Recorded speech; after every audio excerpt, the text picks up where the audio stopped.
was this kid's 3rd birthday party and he did not care at all. So he was turning 3 and his parents went all out. Huge backyard party, like 50 people. Family, friends, cousins, neighbors, everybody was there. Everyone was eating cake, baby, playing games, presents stacked up. The kind of party parents throw because they know their kids are going to remember it forever. So that morning they gave this kid one of his gifts early. Here, sweetie. It's a little plastic toy lawnmower. Lawnmower. I like it.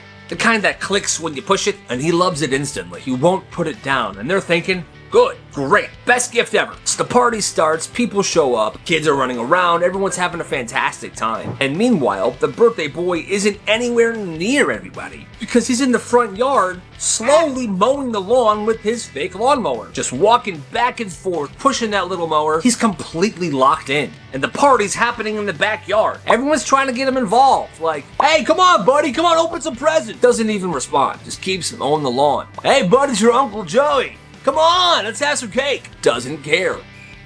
Eventually, people just start laughing because this entire time they're looking outside. This kid's just walking back and forth, mowing the lawn, could care less about his party. Then it comes time to sing happy birthday. They can't get him inside, so everyone else had to come out to the front yard and sing to him while he didn't listen and mowed the lawn instead. Actually, that's awesome. Luke goes over to his friend Brad's house for the first time, and right away he can see that the family's pretty strange. This family's pretty strange. Nothing huge, just weird energy. The mom and dad are kind of weird, and the friend Brad keeps saying, hey, whatever you do, bro, do not sit in my dad's chair. Okay, I won't. They hang out all night playing video games, eating junk food, doing normal sleepover stuff. Eventually they go to bed. Then around like 2 in the morning, Luke wakes up to go to the bathroom. The house is completely dark and quiet. So he walks into the hallway half asleep. Then he hears something moving downstairs. Like scratching noises. So he looks down into the living room and he is shook. I'm shook. Because Brad's dad is crawling around on all fours. A full-grown man moving slowly around the carpet like a cat. But then it gets worse. The dad then jumps onto the chair, turned towards the family cat, and begins to lick the cat's head. He's grooming his cat.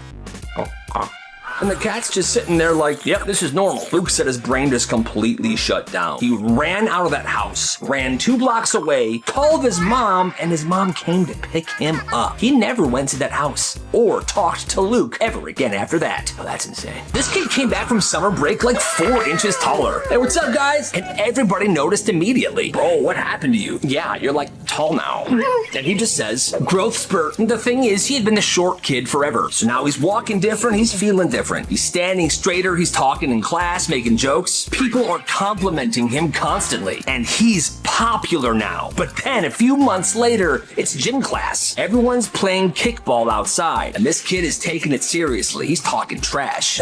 Nice shot, idiot. What's up? I'm gonna win. Well, he's up, and the ball gets rolled towards him. He takes one big kick, and his shoe flies off.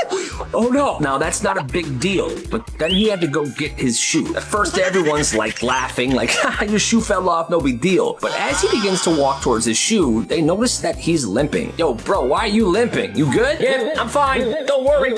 I'll get my shoe. Wait, hold on. What the heck? Everyone runs over. They pin this dude down in the grass and they pull his other shoe off. Let me see this other shoe. What? Inside his shoes are these giant 4-inch height inserts, like full elevator platforms. These were the things that were making him taller. I can explain. Yeah, so can we. You're a loser.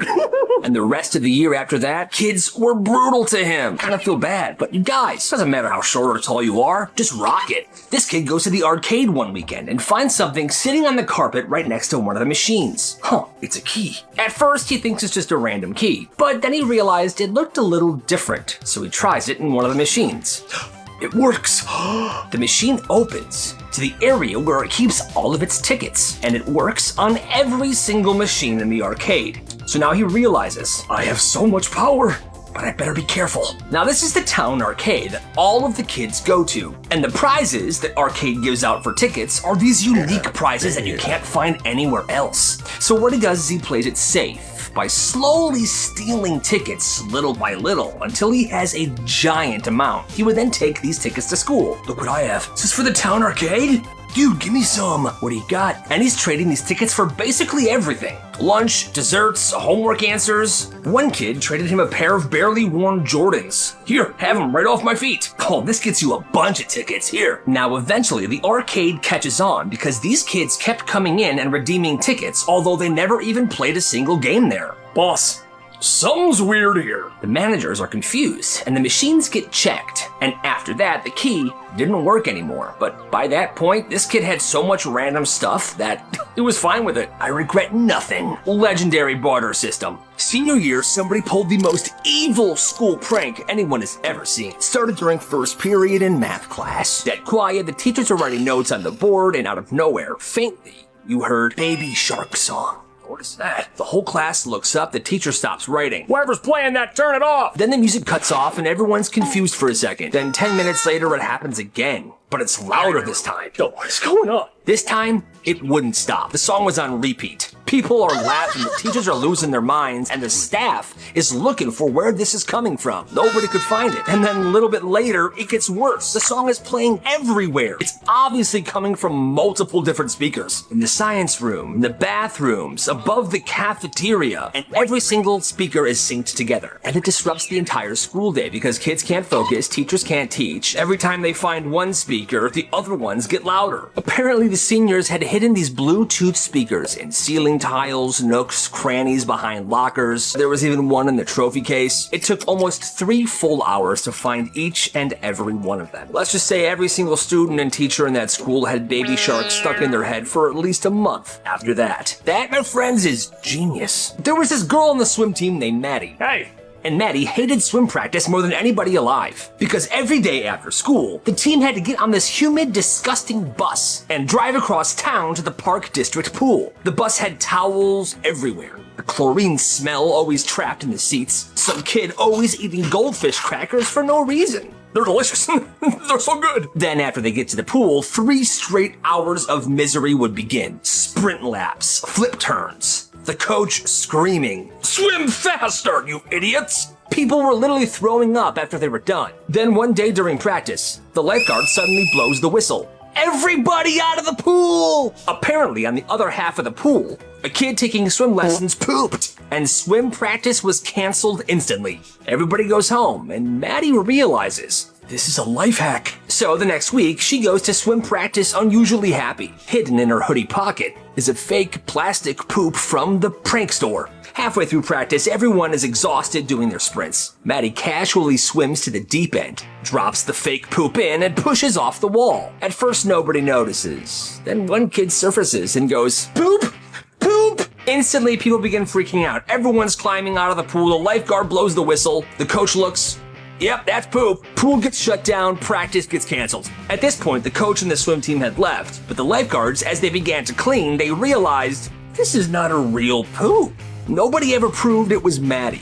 And from that day on, if a poop showed up, they made sure to check if it was real before practice was canceled. But for that day, she got half the practice off, and she was so proud of herself. There was a kid at school named Max, and they called Max the raccoon. Yo, what's up? Because Max could find furniture anywhere. Didn't matter what it was. Gaming chairs, mini fridges, lamps, half a trampoline one time. And whenever someone asked where he got it, he would always say, the curb, or garbage can behind Jewel. Now behind the school was this tiny little forest area that students were technically banned from going into, which obviously made kids want to go in there more. But one day, Max decides, I'm gonna build a hangout in the woods. So at first, he drags out 2 lawn chairs and a milk crate. Then the next week, there's a couch and a rug. Then somehow, a standing lamp connected to a generator. Every day after school, this dude is dragging more and more furniture out to this hangout spot, and it's looking awesome. And kids began to hang out there every day. Portable speakers, Uno games, snacks, the mini fridge. By springtime, there was multiple couches, Christmas lights. It was a complete vibe. People would literally say, hey, you going to Max's place later? And by that, they meant the woods. Teachers had no idea this existed until one day a janitor went back there and discovered what looked like a fully furnished living room hidden behind the school in a patch of trees. He gets the principal walks back there. What is...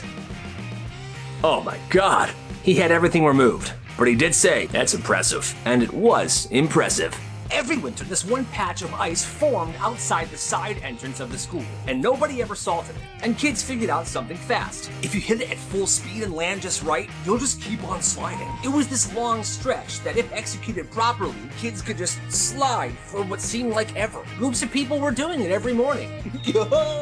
A pile of backpacks here and a line of kids here. It wasn't easy. Some kids were wiped out. Some kids went pretty far. When one kid showed up, he took it way too seriously. Before and after school, he shows up with two of his biggest buddies. And if somebody wanted to slide on this ice, they had to give him something. What you got? Well, you're in my math class. I'll give you the answer to tomorrow's homework. Deal. He would then let them go and mark down how far they went. 15 feet, 18 feet, 25 feet. Now, everyone's showing up with offerings to get in line to try to beat the best record. This kid's getting tons of snacks, homework answers, random items. That's when one angry janitor sees what's going on, and he's like, oh, I can't have this. So every morning he begins salting it. That forgotten ice patch was no more. But for that time, it was awesome. Hector's driving to work one morning when he sees something on his dashboard. What is It's a jumping spider, and Hector does not do spiders. So immediately he's freaking out. The car's swerving. It's dangerous. He's trying to keep one eye on the road and one eye on this thing. Then the spider disappears somewhere in the windshield.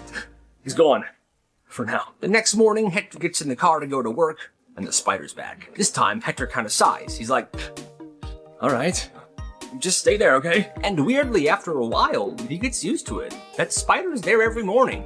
Oh, hey, morning, buddy! Sometimes on the dash, sometimes on the radio knob, and eventually Hector starts talking to it on his way to work. Man, it's good to see you today. I didn't sleep well last night, but I think with some coffee I'll be good. If traffic was bad, look at this idiot! That's what I'm saying. If he's late, we're not gonna make it on time today, buddy. At one point, Hector doesn't see him for a few days. He gets worried, but then he pops back up. Oh, hey, there you are. I missed you. Now it's a part of the routine. It's been about a week since he met the spider, and it's his buddy now. One day, he's driving his wife to work. She gets in the car, and she sees the spider. All right, let's go. Ah! Oh, no, that's just... Ew. Don't worry, he's dead now. His wife just killed his best friend, and he's actually devastated. The ride to church is pretty quiet. His wife finally says, are you seriously mad at me right now? And he just cries. You rode with me every single day this past week. He was my best friend. Rest in peace, man. Rest in peace. Damn, that's sad. This teacher sucks. It's the first day of geometry the class is supposed to teach. On the first day, she drops a test onto every single desk. Let's see what you already know. People finish, they hand them in, she grades them, and then she calls up two names. You two, stay after. Everybody thinks they're in trouble, but they're not. Those were the two that got the top scores on that test. And the next day, the teacher hands those two a packet. The packet has chapters in it, examples, and answer keys. The rest of the class gets nothing. She then tells these two students, since you two got the highest score on the test, you'll be helping me teach this class all semester. And they did. They would follow this packet on what to teach every single day. The next Monday, they would get a new packet. And while these two kids are teaching, she is sitting at her desk playing solitaire on her freaking computer. Eventually, kids start asking hard questions. Hey, so why is it this way in number 12 when it's supposed to be the Pythagorean theorem? Don't look at me, this is your lesson. She would literally never help. Weeks go by. If the two smart kids get sick, it's a movie day. And if the two smart kids are confused about a lesson, so is everybody else. She literally did absolutely nothing. And that was the last year she taught at that school. Good. He robbed the teacher's lounge for months. In broad daylight during biology, he would leave class and walk straight into the teacher's lounge with so much confidence. He'd open the freezer, see what's in there, take an ice cream sandwich, open the fridge, take somebody else's lunch. If there were chips on the table, he'd grab like 7 bags. And he would literally nod at the teachers while he was taking their stuff. He was acting so confident, they didn't even question it. They assumed that he was there for a reason. That was the trick. And he would stand there having conversations. Mr. Johnson, your test was freaking brutal last week. I know I felt bad, but you did pretty good on it. You got a B, right? Yeah, it could have been an A though. I'm just gonna grab this and leave. Take care. Literally talking to this teacher while he's stealing another teacher's apple, banana, granola bar. And it worked for months until one day, one person decided to finally question him. It was the vice principal. Yo, what are you doing in here? All that confidence and swagger, and he never decided to think of a story of why he would belong there.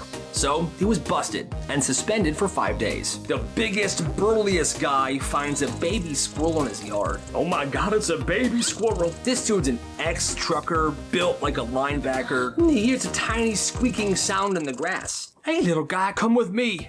I'm bringing you inside. He takes the baby squirrel inside, and he begins to bottle feed it milk. Yeah, drink up. It's good for you. He carries this squirrel around in his shirt pocket, day after day, taking care of it, raising it. Well, one day he tries to release it back into the wild, where he thinks it belongs. Go on. I said go on. But the squirrel refuses to leave. Every time he sets the squirrel down, the squirrel crawls right back up and sits on his shoulder. I guess you're staying with me. So he keeps it. Meanwhile, this guy also has 4 Pomeranian dogs. So this entire time, the squirrel was raised with these dogs. At night, the squirrel sleeps in the dog pile. When people come over, the dogs all race to the door, but so does the squirrel. Rufus, Spot, Marlowe, Steven.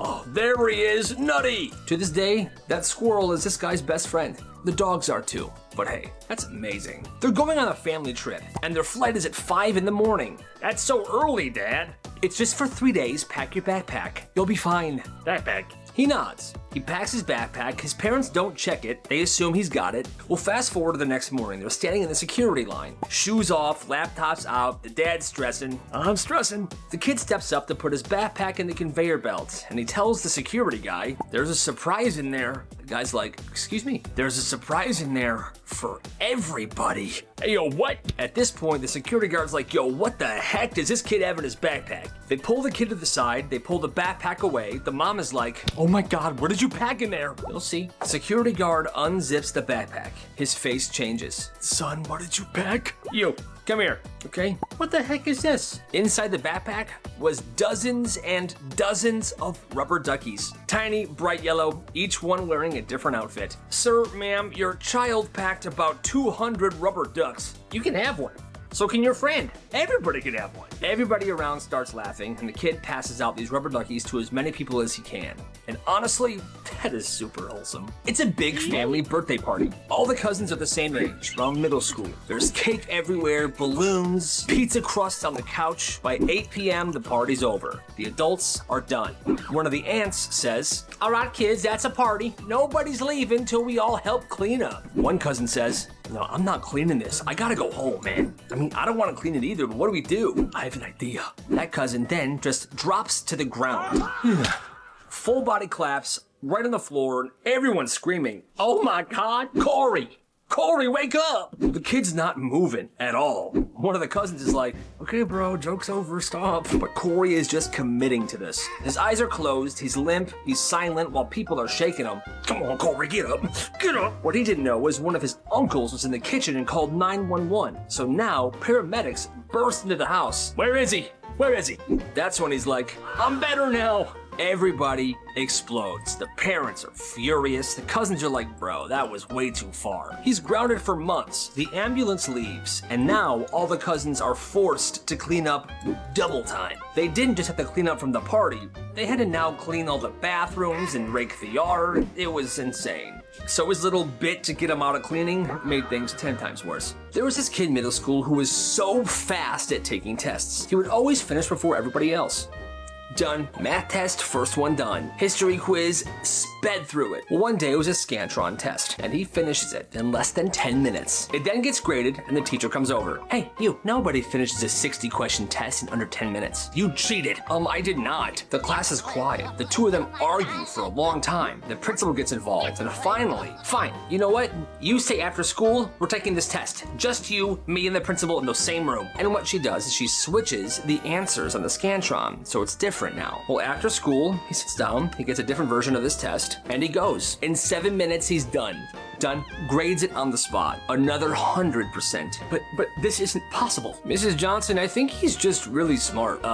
You're good to go home, buddy. The teacher doesn't even apologize, but she never accused him of stuff ever again. And even though she saw it with her own eyes, for the rest of the year, she still never fully trusted him. He's just a genius. This elementary school banned Pokemon cards, especially the trading of Pokemon cards. Too distracting, too many arguments, it was a big problem. Teachers started confiscating them at the door. So for the first week it was pretty quiet. But then one kid one day shows up with stacks of something else. Rectangles of construction paper, laminated in clear tape. And each of the construction papers had something random drawn on it. Come here.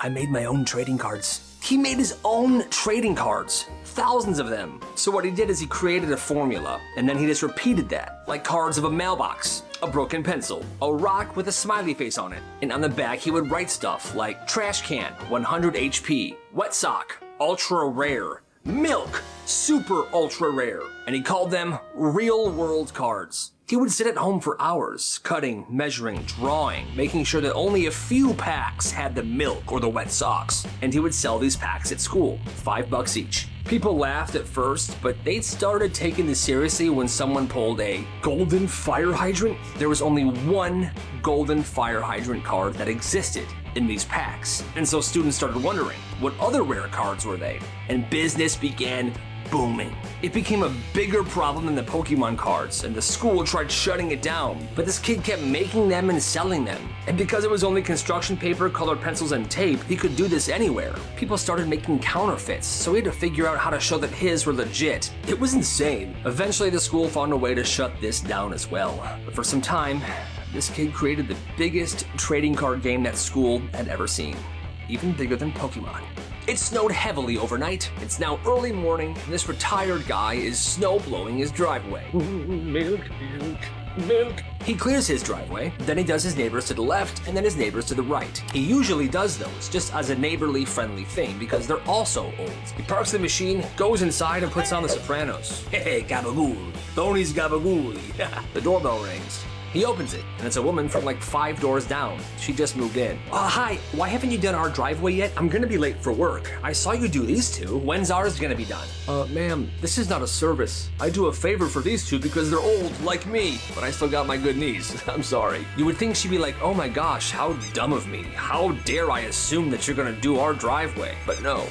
Well, we're your neighbors too. Can you please snow blow our driveway? He's standing there, appalled. No. Slams the door in her face, goes back to his chair, and presses play to resume The Sopranos. It's Tony Soprano. Gabagool. That lady's out of her mind. In 4th grade, these two kids decided to ruin someone's life. They didn't mean to, though. It started as a joke. They stayed after class one day, laughing, scribbling in notebook paper. JT, I've been in love with you forever. That's good. But they didn't sign their names on it. They signed this one girl's. She was a quiet girl, and JT was the class clown. They finished writing the note, and they folded it up. They then put it in JT's desk, and they left. Forgot about it. Until the next morning, they walk into class, and JT is standing up, reading this note. JT, I've been in love with you forever. You make my heart go boom, boom, boom. What? He reads every word, and when he's done, everyone turns to this girl. I didn't write that, I swear. I didn't write that. Nobody believes her. Everyone thinks it's real. She has a full-blown meltdown, and she leaves the classroom. And the two kids stare at their desks. The next few days, she is bullied relentlessly. And one of the boys that wrote the note couldn't take it. Hey, it was me that wrote the note. Me and Kyle. We are so sorry. Why would you do that to me? My life has been horrible this week. I'm so sorry, I'll try to make it right. Those two then announced in front of that entire class that it was actually them, and that people should please be nice to this girl. But it wasn't as easy as that. People still made fun of her, and they realized that even a simple joke could follow somebody around for years. So be careful what you do, and be careful who you do it to.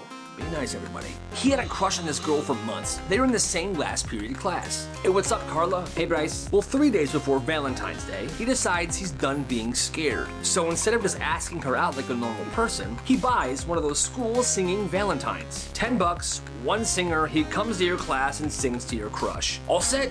Thank you. You got it. Now it's the night before Valentine's Day. His phone rings. Hello? Yo, dude, she has a freaking boyfriend. Oh, man. So now he panics. That next morning, he tries to cancel. But it's too late. No refunds, and everyone's already been sent out. Well, it's last period. He's sitting there praying that they ran out of time and that somehow his order would be skipped. 10 minutes left in class. Please, please, please. And here this guy comes. We have a singing Valentine here for Lady Erickson. Oh, that's my last name. That's me. And he begins. Wild thing, you make his heart sing. he's in love with you, or something like that. I don't know the song, but it goes on for a good 45 seconds. Yay! Now, she obviously assumes this is from her boyfriend, but then he hands her the card. And here is the card from your Valentine. She opens it up. Bryce? I didn't know that you... I have a boyfriend, you freaking creep. Wait till I tell him about this. You're done for. After that class, he rushes out of the door into the buses, and he goes home. And he said that was the most embarrassing day of his entire life. Yeah. The senior prank was to fork the lawn, which means sticking forks all over the school's lawn. Well, you see, at this one particular school, they used real silverware, and the seniors have been planning it for a long time. All right, guys, we have 3 months. Whenever you get the chance, steal a fork. You got it, Johnny. Brilliant plan, old chap.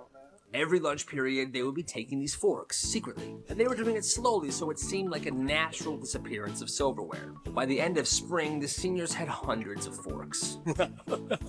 And no other class knew. Then the night before their last day of school, they came to campus, quiet. And then all of these forks, and they shoved them into the lawn, evenly spread apart. And there were so many forks. By the time they were done, the grass looked like it had grown metal hair.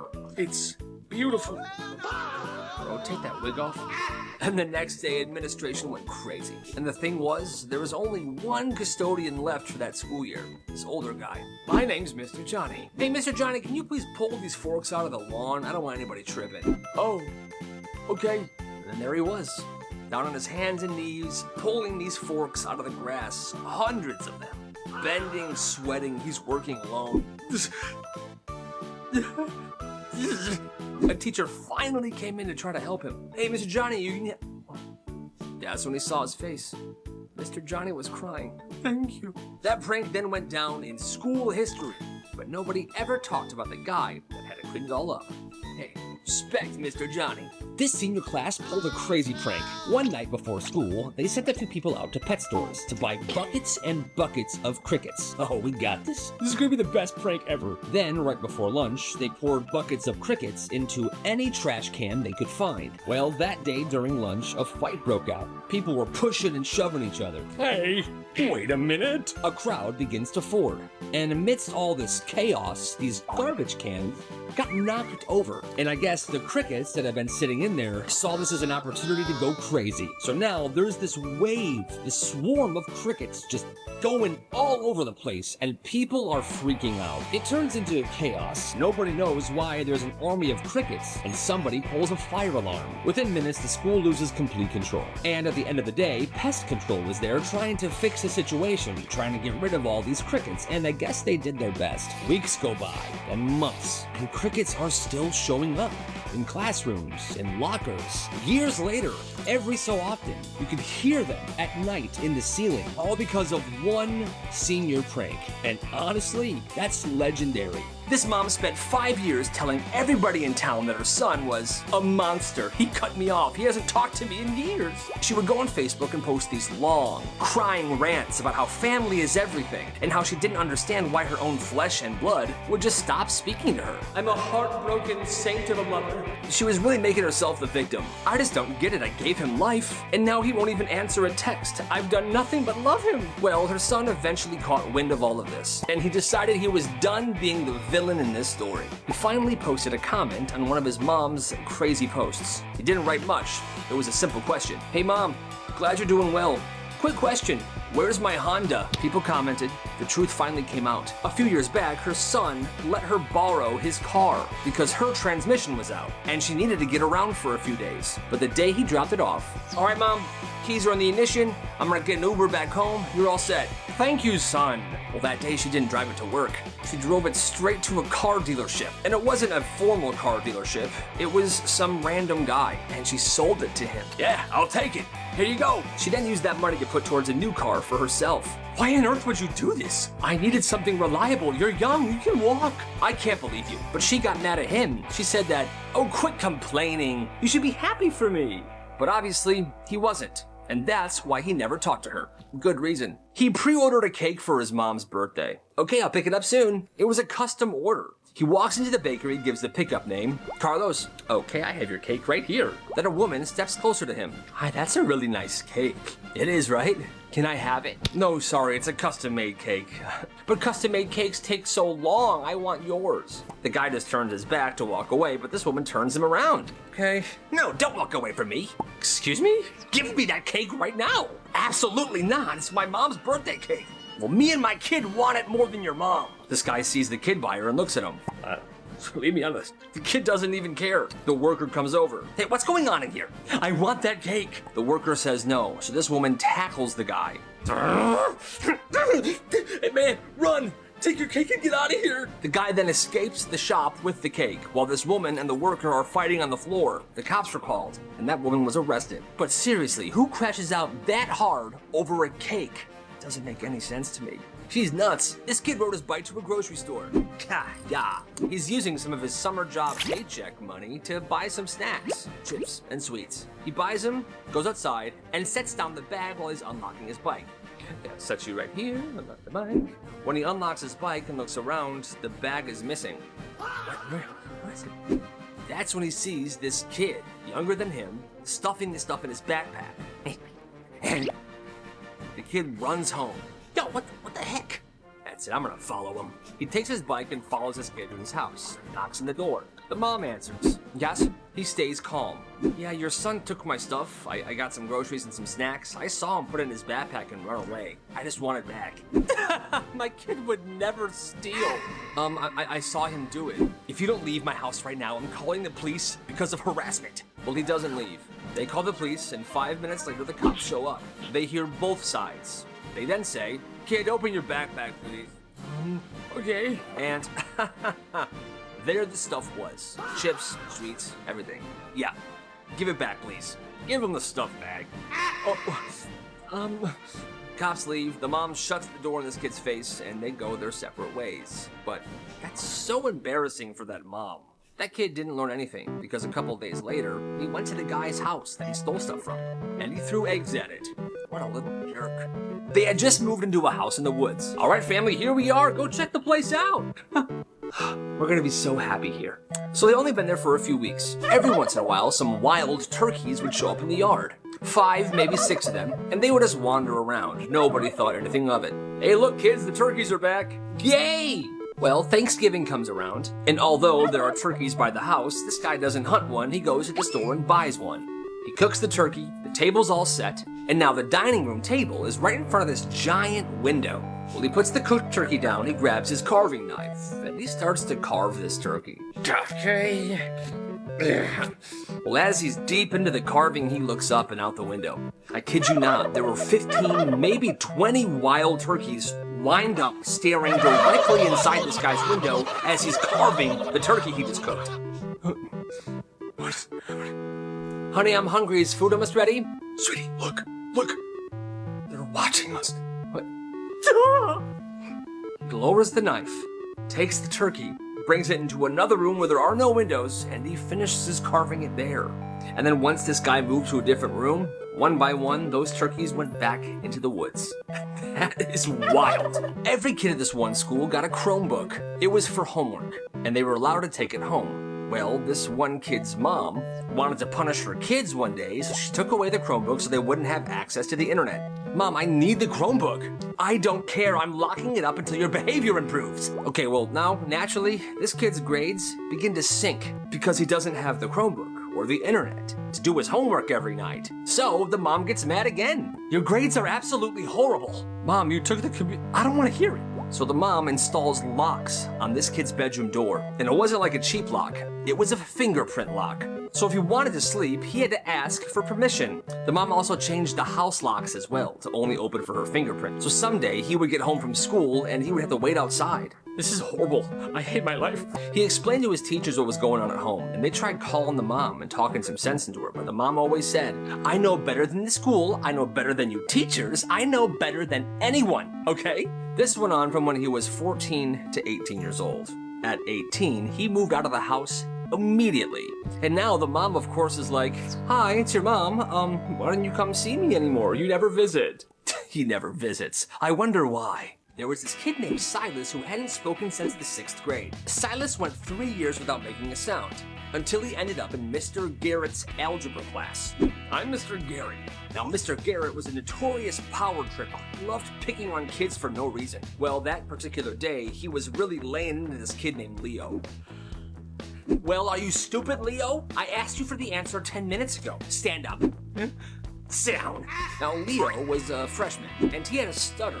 And on that day, he was clearly on the verge of a full-blown panic attack. The teacher was being ruthless, and the class was silent as well. They were like, this is super uncomfortable. The teacher's still laying into him. How did you even get through middle school? You are the dumbest student I've had in years. Well, that's when the class heard a scrape, like someone's chair being pushed out. It's Silas. He's standing up now. Silas, sit back down. This does not involve you. Silas didn't sit down. He walked right to the front of the room.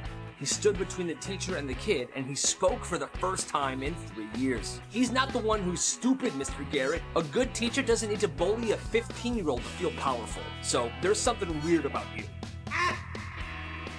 Mr. Garrett was so stunned because this kid hadn't spoken all year that he just sat down, stunned in his seat. Silas never spoke at school again for the rest of the year. He didn't have to, because everyone already knew. Sleepover at his friend's house, they're chilling in his friend's bedroom. Come here. Catch it. Oh, man, you win again. Well, this kid turns his head for a second, and he sees his friend's grandma standing in the doorway just staring at him. At first he's like, okay, this guy's grandma's pretty weird, but I'm not gonna say anything. A little while later, this kid goes down to the kitchen to grab a drink. He gets in, opens the fridge, he feels that weird feeling that someone's watching him, then he closes the fridge, and the grandma's right there.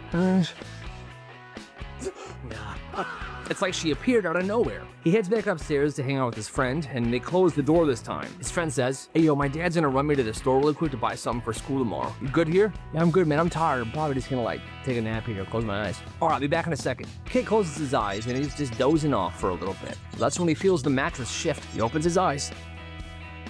Oh. The grandma's sitting on the edge of the bed with her fingers crossed, looking at him politely. Hello. I'm Grandma. I am Grandma. Hi, Grandma. Hi. I'm gonna get a cookie. You want one? Sure. Okay. Shh. Don't tell the family. And she goes away. She never comes back with the cookie, but his friend returns. What's up, bro? Yo, bro, what's up with your grandma, man? She's like stalking me. Oh, she just does that, man. She likes to know where everybody is at all times. I think she was watching me sleep. Oh, well, you're lucky. How am I lucky? After that night, he never sleeps over there ever again. It started over a jelly donut. No, that's my donut. I bought it. It was the last one. Yeah, but I was technically in line before you. Yeah, but then you went to the bathroom because you had to take a dump. Steven, you told her? It's the truth. They argue and argue. They start shoving. Then the donut drops on the floor and somebody steps on it. It's no good. It turned into this big thing. Apparently, the school had began picking sides. Nobody even knows what it's about. So now it's two large groups of people. At the front are the two girls, and they just start brawling. And the kids who aren't involved are just watching, like, dude, this is messed up, we gotta leave. Okay, let's go. Well, as those two try to leave the cafeteria, two plainclothes cops come in. You're not going anywhere. Nobody's going anywhere. But by this point, it was out of control. The large fighting crowd makes its way outside, and now they're fighting in front of the school. Hundreds of kids shouting, fighting, people recording it. The security guard gets knocked over. Ouch! Ouch! Somebody pulls the frickin' fire alarm, and that's when it happens. Like 10 cop cars just storm in. They get out of their car. They're wearing helmets and shields, and that's when all the students realized, oh, we should probably stop. But everyone that was involved in the fighting got into huge trouble. Let's just say for the next week, attendance was very low. This girl's in 8th grade. She's tiny, pretty short. Like she barely comes up to anybody's shoulders. Well, her dad is a Brazilian jiu-jitsu teacher, and he taught her jiu-jitsu when she was very young. I want you to be able to defend yourself, sweetie, only if you need to. And she was really good at it. She had these skills, but she never had to use it until one day. This senior dude won't leave her alone. Hey, what's up? So what are you doing? Hey, what's happening? Get away from me. He's getting in her face. The teachers see this, but they don't do anything. He then grabs her arm really hard. Hey, get back here. And that's when it ends. One clean move. And this kid's on the floor, knocked out. The hallway is dead silent now. Everyone's watching. Well, here's the wild part. That kid goes home that night, and this kid's parents lose it. They demand a meeting. They say that their son was attacked. They want the girl expelled. And the school sides with them until her dad stands up. My daughter isn't going anywhere. I was walking around earlier. I see cameras in every single hallway. Why don't we run it back to see what really happened? And if you still think my daughter should be expelled, I'm gonna sue this entire school and him for assault. And this dad was intense. They believed him. Then it switched. This girl was not getting expelled. Instead, the guy does. Good on her for sticking up for herself, and good on the dad for being awesome. This second grader decides, I want to do something nice for my teacher. So one morning before school, she's outside and she picks a few apple blossoms. Enough to hold in one hand, and she was gonna give it to her teacher. She's gonna love this. She carries them all the way to school. And when it's time, she walks up to her teacher's desk. I got these for you. Now you would think the teacher would be like, oh my goodness, thank you. But where'd you get these? From a tree? Well, that's when the teacher snaps. You pulled these from somebody's tree in their yard. You stole them. No, I didn't. No, I don't want to hear a single word from you. I'm tearing these flowers up. I'm throwing them away. You need to learn about rules, young lady. This is disgraceful. Sit down. Absolutely heartbreaking. This girl just wanted to do something nice and the teacher flipped out. Later that day during recess, her older sibling finds her. She was crying alone. Oh my God, what happened? She explains the situation. Well, he was ticked off. He storms inside and he yells at that teacher. What'd you say to my sister? She was trying to do something nice for you today. You know where she got those flowers? From our backyard. Yeah, the flowers were their family's. She didn't steal them from anybody. The older brother then got a detention for yelling at a teacher, but he doesn't care because the way that teacher treated his little sister was unacceptable. That's a good brother. That's a bad teacher. This kid didn't talk until he was 5, and when he finally did start talking, he barely said anything. His vocabulary was only like 20 words, and he only talked when he was spoken to, and everyone already thought he was the weird kid. Well, one day, this kid is sitting outside of his house when his 10-year-old neighbor walks by, and the 10-year-old neighbor is a legit genius. He actually ends up graduating high school at 12 years old. But he walks up to this 5-year-old who barely talks and he says to him, the answer to every question is observing. First of all, I have no idea what the heck that means, but the kid listens. Oh. He takes it very seriously and very literally. From that day on, every single question he gets asked gets the same answer. Okay, you. What is 2 times 2? Observing. What do you want for dinner, son? Observing. Okay, and how are you feeling today? Observing. At this point, people are freaking out. People made meetings, there was counselors and therapists involved. For almost an entire year, the only thing that this kid would say is observing. Eventually, after a few years of therapy, he began talking like a normal person.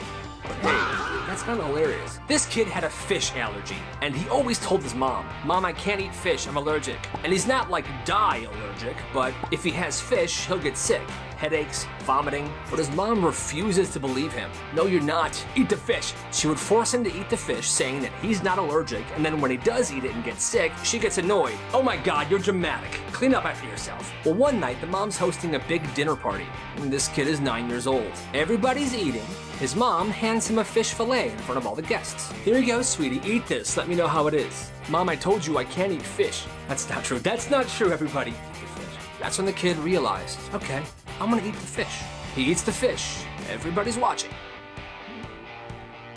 10 minutes later, he walks back into the kitchen. Oh, did you like the fish? You want more, I bet, huh? No, Mom, I... Pukes all over the mom and the table. The guests are shocked. Oh my God, clean up an aisle fish. Milk. Now you can see it in the mom's face. She wants to explode. Kid's like, do it, Mom. Everyone will see who you really are. But the mom can't, not in front of all her guests. So she flips. Oh, my poor baby, I think you are allergic to fish. Let me go put you to bed. She then takes him upstairs and tucks him in and joins the party again. And from that day on, she never made him eat fish ever again. Hey, kid's a genius. This family thought, chairs make you lazy.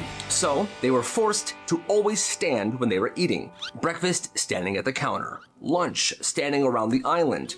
Dinner, standing around the table with the entire family. And they were supposed to eat fast. They were trying to be efficient, I guess. Once they were done, they would clean their plates and they would move on. Well, this kid grew up this way and he never questioned it. Why would he? That's how he thought meals worked. Then he's at his friend's house for dinner one night. And he's confused. He's standing there. The dad's like, you can sit down, buddy. What are you doing? Oh, okay. So he sits. They talk. They laugh. They linger and they eat their food at their own pace. He's like amazed. You good, bro? Yeah, this is just different. In a good way. He realized that his family was the weird one. Like a lot of these stories, this happens. After dinner, he goes back home and he goes to his room and cries because, what? He's been standing for every single meal, eating as fast as he can, being super stressed out because his parents are crazy. But actually, you can just sit there and enjoy your food and be with people and laugh. For the first time in his life, he was relaxed during a meal, and that meant a lot to him. Now, it's years later, and sometimes when he's stressed, he finds himself standing and eating, but he always tries to breathe, take a seat, and just enjoy those dang potatoes. It started small. This kid brought a few things from home that day. Headphones, a hoodie, and some random collectibles. And somebody jokingly goes, "I'll trade you my Jordans for those headphones." He says, "Okay." And that's the moment it clicks. The next day he comes to school and that duffel bag he brought of stuff is heavier. And he starts telling people during lunch to meet him in the bathroom. And everything he had was up for trade. "Okay guys, line up. Here's what I got. What do you got?" And the value is negotiated right there on the spot. A hoodie for a watch for AirPods, AirPods for a portable speaker shaped like SpongeBob SquarePants, a portable speaker shaped like SpongeBob SquarePants for a porcelain plate that someone stole from their grandma's house that's worth a lot of money. Okay, I think we all did good today. We happy? Yep. Perfect. Milk. By week 3, there's a huge line of people holding random objects trying to trade with this kid, because the best part is you were never sure what he was gonna bring. Some of the stuff that was traded included shoes in a plastic bag, electronics, gift cards, jewelry. Bro, that's a PlayStation 5. I know. Now say you wanted something nice, but the thing you had to trade didn't equal the value. Okay, I'll trade you this for that, but tomorrow you gotta bring me something else to make it even. Deal. So now there's credit on the line, and that's when it gets dangerous, because if someone didn't follow up with their end of the deal, there was arguing, fights, full-blown bathroom brawls. And then came the bandits, bigger kids that stormed into the bathroom one day and stole everything. "Hey, Pipsqueak, give us the stuff." I knew I should have hired security. That's another lesson. Always hire security. The school then gets involved in a pretty major way. Suspensions, confiscations, meetings with parents who are finding out for the first time that their kid traded their family heirloom for a frickin' SpongeBob speaker. That bathroom was closed down for the rest of the year. But nobody ever forgot that underground trading post in the school bathroom. When this kid was a toddler, his mom would keep him on a leash in the yard. She would clip it on him, and then she would tie the leash to something in the yard. And she let him play while she did the dishes. Well, one day he's sitting in the yard and he's eating ants straight off of an anthill.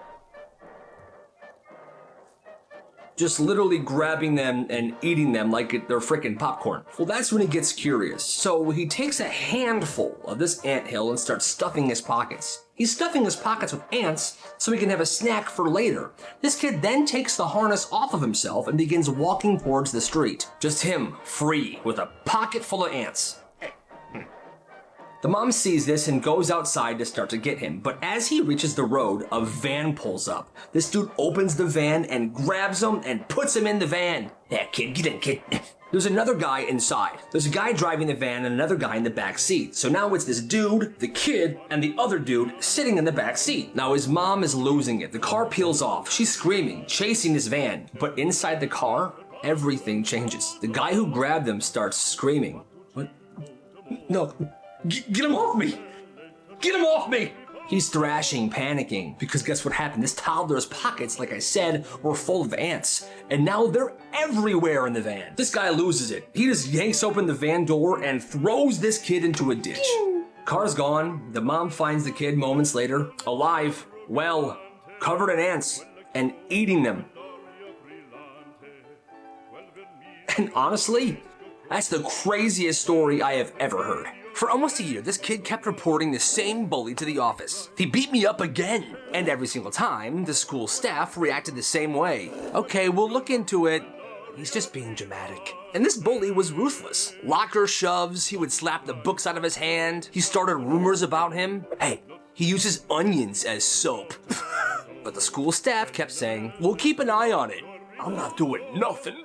They just weren't taking it seriously. They didn't think he was telling the truth. After a while, "Are you sure you're not misinterpreting things? You keep reporting the same student every day. We need proof." "I don't have proof." "Well, that's too bad." Well, that spring, they installed cameras in the school, all throughout the hallways. The cameras were not installed for bullying. The superintendent just made the decision. Well, the first week the cameras are live, this kid was bullied every day. And at the end of the week, he goes to the office. It happened again. Every single day this this week. He shoved me in the locker, he beat me up, he slapped the books out of my hands. Here we go again, we need proof. Well, this time you do. Remember? You guys installed cameras in the hallway. Oh, that's right. They checked the cameras, and they saw it. Every day that kid being bullied by the same bully he said he was being bullied by. And there was an investigation launched. The bully gets suspended for 2 weeks, and the school staff pulls him into the office and apologizes. I mean, finally, but that's still super messed up. His parents bought a house from a guy that owned a bowling alley, and the garage was stacked floor to ceiling with old wooden bowling pins, like surrounding the garage 10 feet high. So whenever they lit a fire in the fireplace, his dad would say the same thing. Hey son, go grab me a pin.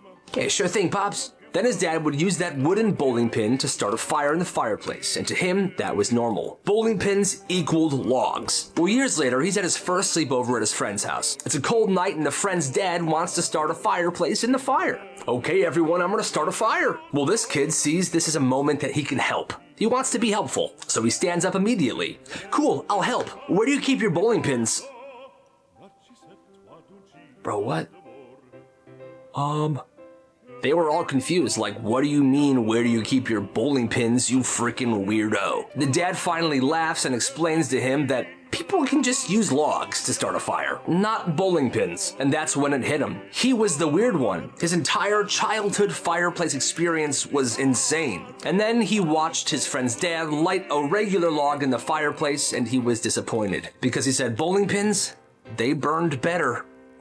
That's crazy. She planned her son's birthday party. He was turning 13. She was a single mom. She wasn't wealthy, she was just getting by. And her son's birthday lands right next to Christmas. So most years he doesn't get much, but like I said, he's turning 13 years old. It's a milestone, so she saved up. She was gonna plan him an awesome birthday with his friends. Batting cages, cake, games, food, a scavenger hunt with a cash prize. She pulled out 4 $5 bills earlier that week to use for the scavenger hunt. Well, on the last day of school, before his kid's birthday party, there was an event at school that she gave her son $5 for. Later that day, her son's friend comes over to hang out briefly. After they leave the house to go play around in the neighborhood, she goes to the kitchen and sees her purse sitting there, and her wallet is open. And she is convinced there's a $5 bill missing from her wallet. What the heck is this? She calls her son, "Did you take $5 from my wallet?" He says no. She asks if his friend took it. He says no, my friend didn't take it. And she's convinced he's lying about this, but he's sticking to his guns. "I promise you, Mom, I didn't take it and neither did my friend. This is crazy." "Well, I just don't believe you, so your birthday party is canceled. I already called the batting cages. It's over." All this over $5. $5 that she might have just lost herself. Maybe her son didn't actually take it. But she canceled his 13th birthday party anyway, and I think that's pretty messed up. How about you? This neighbor tried to get them in trouble. This mom and her kids moved into this small neighborhood, and at first it's quiet and nice, but one day the neighbor tries to give them a hard time. He called the city on her, claims the shed that's in her backyard is illegal and needs to be torn down. Their shed in the backyard is illegal and needs to be torn down. Well, the inspector shows up, checks the permit, checks the shed, everything's fine. He leaves. The shed is perfectly legal. It's been there for years. The neighbor's just being difficult for no reason. The neighbor keeps acting smug, keeps calling the city on them for different things every single day. Well, that's when one of the kids starts to do some digging, Googling city codes, property lines, utility easements, and that shiny new pool the neighbor had. It was built too close to the fence, and it was built directly over the utility line. So very illegal. One day the kid goes out there and starts taking pictures. Let me see this pool.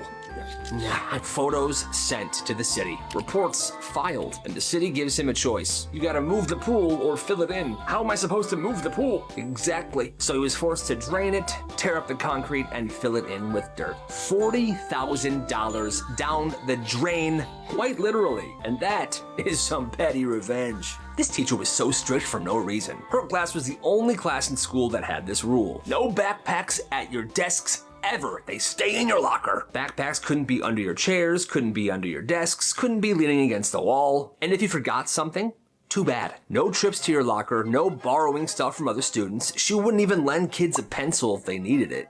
Miss, can I have a pencil?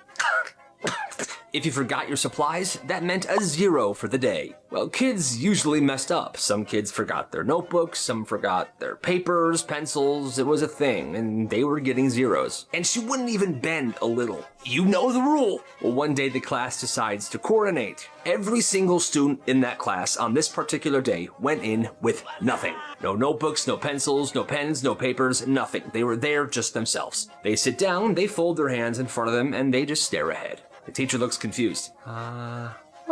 Then she starts handing out the worksheets for the day.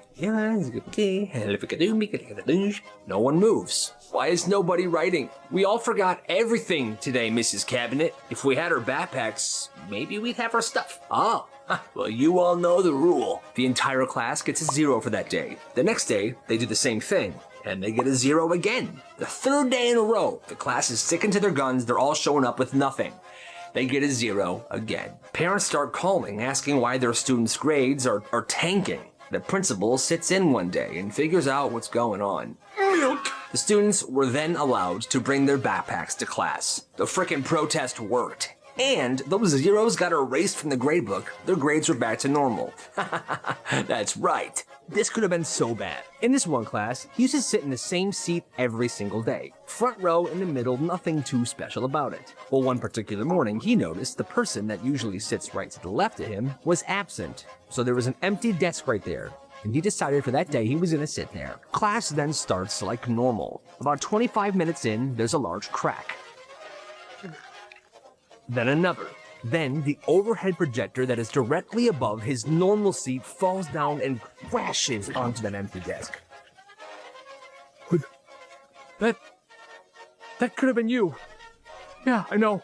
And it went down fast. The desk was now cracked. Imagine if he was sitting there. The room was frozen, like holy crap, this could have been horrible. Maintenance comes in, they pick it up, they make sure nobody's hurt, and then they just go on about their day. But that day could have gone a whole lot differently if his classmate wasn't sick, and if he decided he wasn't gonna switch seats. But he did. And life went on. Somebody's looking out for him. It's March. The school goes into one of those lockdowns where the police bring in these dogs to sniff around the lockers looking for some sort of illegal substances. Every classroom door is locked. There's no bathroom breaks allowed. Well, one kid in this class is visibly unwell.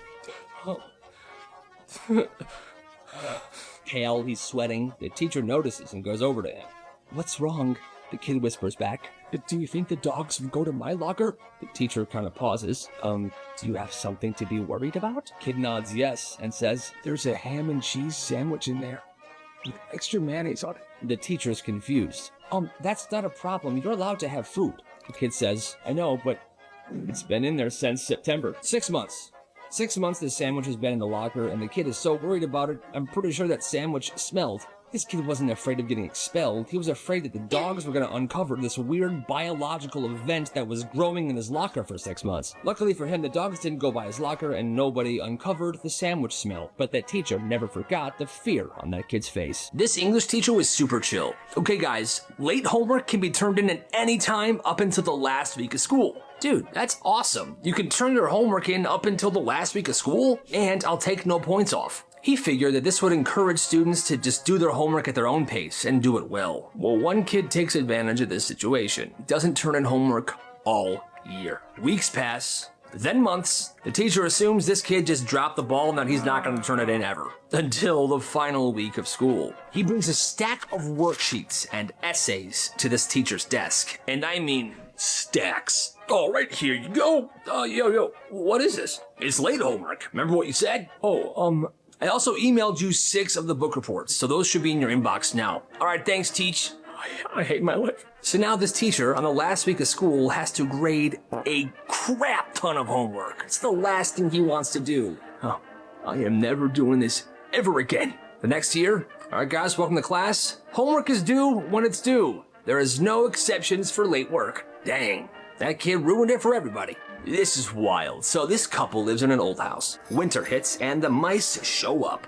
And this is pretty normal. She has a full operation to catch these mice every single year. She has mouse traps hidden everywhere. She checks them twice a day and they're constantly being reloaded. And the bait she uses? Peanut butter. The mice love it.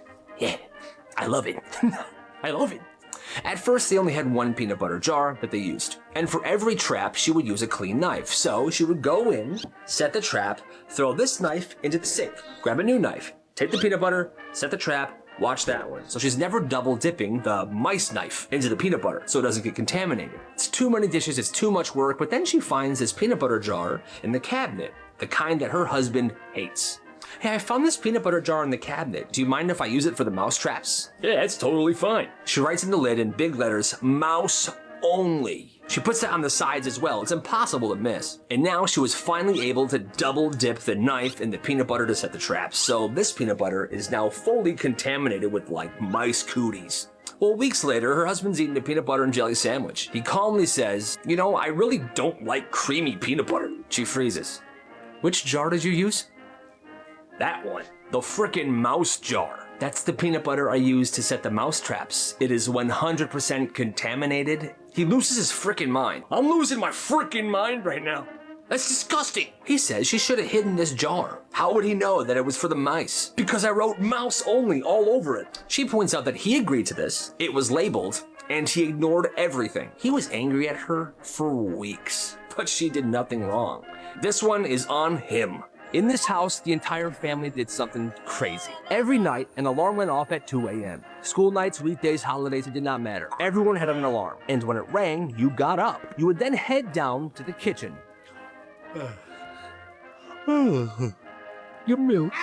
Once everybody was down there, the lights would turn on and the fridge would open. And the entire family would just grab stuff they wanted to eat. Didn't matter. Leftovers, cereal, meatballs, whatever existed in the fridge was free game at 2 a.m. Then they would sit around the table, half asleep, and eat whatever snacks they had. And they talked about nothing. And after about 15 to 20 minutes, they all went back to bed every single day. 10 p.m. they would sleep, 2 a.m. kitchen, morning, work, and school. And this kid, he never questioned it because he thought that that's just how families work. Well, when he slept over at a friend's house for the first time, he set his alarm for 2 a.m. And when it went off, he went down to the kitchen. And nobody was there. He waited there for about 6 minutes, but nobody came down. I've been waiting here for about 6 minutes, but nobody's coming down. So he just goes back to bed, and in the morning, he brings it up to his friend. And his friend thought he was crazy. Well, yeah. This guy says that even now, years later, sometimes he will randomly wake up at 2 a.m., like his body's trying to get him to go to the kitchen. Just an instinct. And sometimes he does go down there and grabs a snack. That's nice. Every single dog in the neighborhood knew this kid, even the mean ones. This kid made it a point. Every afternoon, he would walk the neighborhood, stopping at every fence of every house that had a dog. Small dogs, big dogs, mean dogs, dogs with the sign, "Do not pet." The ones that would bark nonstop, the ones that would continuously growl. He would go to each one. He would crouch, he would talk to them softly, bring them pieces of ham, or chicken, or turkey. Hey, you're a big mean dog, are you? Hey, here's some turkey. Oh, here's some chicken. Yeah. Oh, here's a toy. Day after day, he was earning the respect of these dogs. Some dogs took weeks, some dogs took months, but eventually every single dog knew him and loved him. To the point where whenever he would walk by, the barking and growling would stop, and they would start wagging their tails. Well, one afternoon, this kid is sitting in his front yard. He's carving a little canoe out of a log with a knife. He's focused, like he's some sort of woodsman. Very nice. This is good cedar. Then he hears it. Heavy paws, deep growling, the rattling of a collar. And he looks up. Down the street, one of the neighborhood's scariest, meanest dogs got loose. And this dog is sprinting towards a neighbor that's walking alone. The neighbor does not know what to do, so he freezes. This kid knows this is freaking bad. This dog is about to attack this guy. So he tries to stop it. He stands up and he yells, "Rufus!" The dog skids to a stop, takes his eyes off the neighbor, and looks at the kid. And immediately the dog is now happy. He jogs past the neighbor, straight to the kid. The kid gives him some turkey and takes him by the collar. He then walks the dog back to his house and knocks on the door. "Hi, so your dog likes me, but he doesn't like everybody. You gotta get him some training. I saved you big time today." Kid then goes back to his yard, sits down, and finishes carving the canoe out of the wood, like nothing happened. What an absolute legend. One day, this strict teacher stepped into the classroom supply closet. "Class, be quiet. I need to step into the closet really fast." And this closet was pretty tight, really small. So she steps in, and this one kid sneaks up to the closet, slams the door, and locks her in it. Help me. Somebody help me. At first, everybody was silent, and then they just started laughing. And each student in that classroom left, leaving her locked in the supply closet. Now, I get that she's strict, but this is not something to do to your teacher. An hour later, another teacher heard the screams coming from this empty classroom. She goes in there. Oh my God, Mrs. Donahue, I'm dying. She let her out, and the teacher that was locked in there just collapsed, shaking, crying on the floor. After that day, she took 2 weeks off, and every single student in that classroom got into huge trouble. Good. This school had a zero tolerance rule. And it sounded fair until kids realized what that actually meant. If a fight happened, everybody involved would get the same punishment. Didn't matter who started it, didn't matter who swung first. If you were involved, it was all the same. And on paper, it was supposed to stop the bullying. In reality, it did the opposite. The bullies figured it out fast. They'd corner somebody, shove them, taunt them, and then they would say the same thing. Go ahead, hit me, loser. You're getting in trouble regardless. But you won't. And the victims, they learned the lesson as well. If they stayed still and took the beating, they'd be punished. If they would fight back, they'd also be punished. It was the same outcome. So something changed. Kids who usually froze stopped freezing. If I'm getting in trouble either way, I'm not holding back. Fights stopped becoming these quick one-sided scuffles. They became explosive, unpredictable. One day, a bully was picking on this kid he normally does. Idiot, loser, freak. And the kid that he was bullying went feral, shoved him so hard he fell through the classroom window. One fight was so nuts, it took 5 staff members to break it up. And this was all because of the zero tolerance rules. These kids that were picked on were not holding back anymore. They're like, screw this, I'm not taking it if I'm gonna get in trouble as well. The school administration eventually started to panic. The rule meant to stop violence made it more extreme. They then changed the rule back to what it was before this, but it was never really the same after that. That's nuts. It started with strawberry milk. Cafeteria strawberry milk. Everyone knew this one kid loved it. I freaking love it. So one day, his friend group makes a deal. All right, so for every strawberry milk carton you finish, we'll all pay you $1. $1 per milk? Easy. So kids start sliding in these strawberry milk cartons across the table, and now he's got a bunch in front of him. Guys, this is gonna be awesome. I love strawberry milk. The first carton goes down easy. The second carton, still good. Third carton, confidence is growing. I got this. All right, it's $3 so far, man. By the time lunch is halfway over, there's a crowd forming around him, cheering for him. Come on, man, you got this. That's really impressive. Milk. That's $15 so far, man. The kid keeps drinking. The money keeps stacking. Carton number 18. He stops in his tracks. Silence. And then it happens. A violent, unstoppable stream of neon pink vomit explodes across the lunch table, covering trays, shoes, people's faces. Everyone begins to scatter, running away from this horrible scene. He got to keep the money, but ever since that day, he has not been able to drink milk ever again, and strawberry milk was his favorite. It's kind of sad. This kid shows up to second period and says, hey, what's up, guys? There was a deer stalking me in the parking lot. Oh, what? Yeah, I was walking into the building, and I look over, and this deer is just looking at me from behind a tree. I walk a little farther, and there he is at a different tree, still staring at me. So, of course, everybody starts making fun of this kid. They're calling him Deer Boy this entire class, and he's like, guys, this is so dumb. I saw a deer. Whatever. Third period starts, and all of a sudden, throughout the entire hall, you hear a giant crash. Guess what it was? A deer literally jumped through one of the classroom windows. Not like near the window, like through it. What was that? What happened? A freaking deer jumped through the classroom window. It's still in the room. Oh my God, he's coming for me. It was an absolutely absurd moment. Nobody knows what to do because this deer's kind of freaking out in this classroom. They don't know what to do with it. Well, this one teacher shows up, Mr. Redding. And apparently, Mr. Redding has had a lot of experience with deer. He somehow went in there, calmed it down, and walked it out of the school. How'd you do that, Mr. Redding? Well, I had a pet deer once, and he was my best friend. And after that, everybody stopped calling this kid Deer Boy because obviously there was a deer near the school and it jumped through the window. I wonder if it was coming for him. That's kind of freaky. Phone দিয়ে যেতেছি তুমি ফোনই ধরো না, তোমার phone ধরার কোনো নামই নাই, কোনো কথা, তোমার ফোন ধরো না কেন? এবারে এক্সামের প্রিপারেশন কিরকম তোদের? আমি তো খুবই এক্সাইটেড কারণ আমার প্রিপারেশন খুবই ভালো। ঈশান দরজা খোল। কি বুঝতেছি না।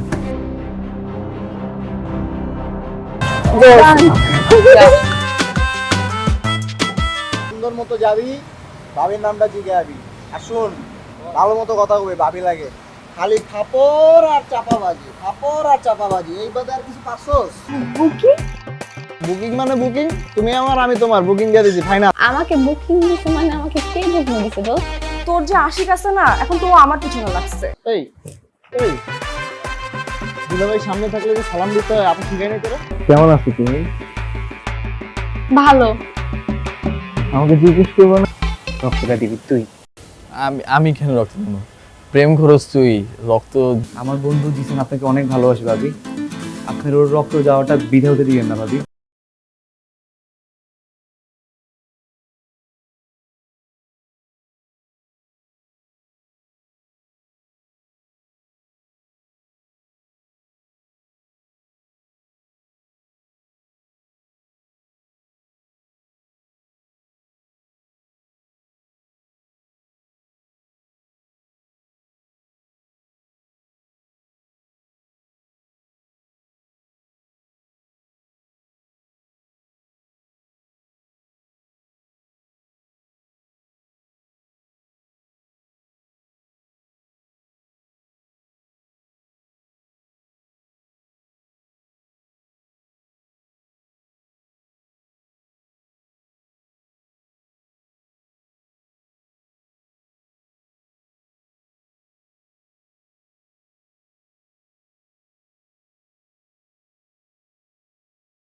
তাই তো কেন ফোন যায় না?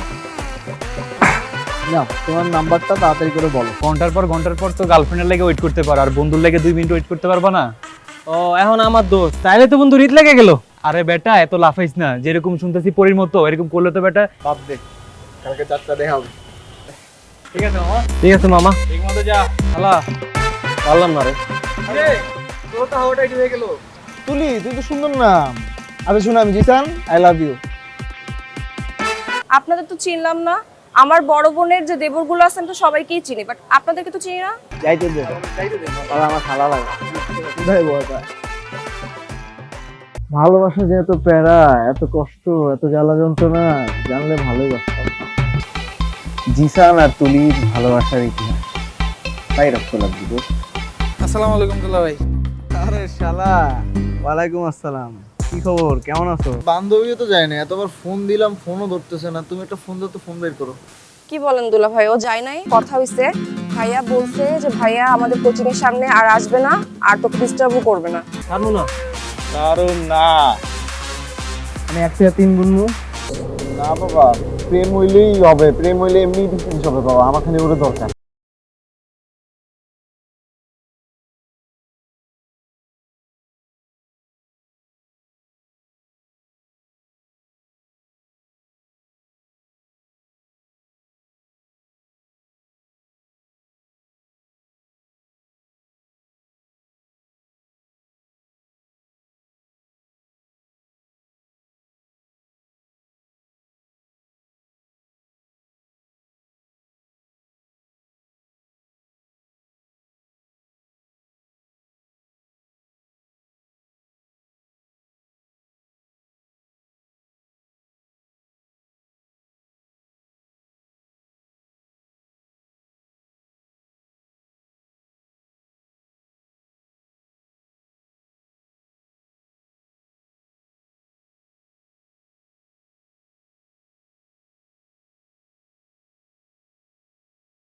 তুমি বাসে আসার পর থেকে আমাকে বাসে শান্তি সব চলে লাগছে।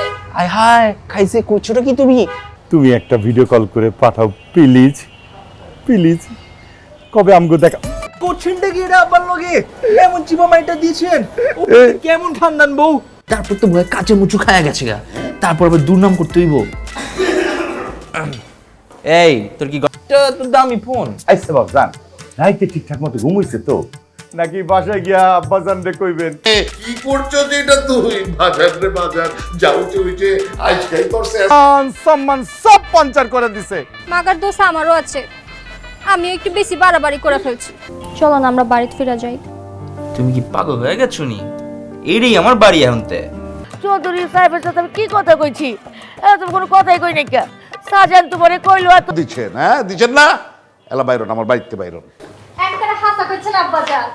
আপনার পোলার এই বাড়ি থাকা কোনো বিতলামি করলে আমি তোরা গাড়াই, কিন্তু ভাবলাম আপনাকে একমাত্র পোলা গাড়াইলে আবার দিলে চোট পাই। তুমি শোনো, তোমাগো খানদানে যেমন কিছু নিয়ম আছে আমাগো খানদানেও আছে। এইসব ফাত্রা নিয়ম কেউ যেন জানবার না পারে, মনে থাকবো তো? তোর যে নতুন বাবি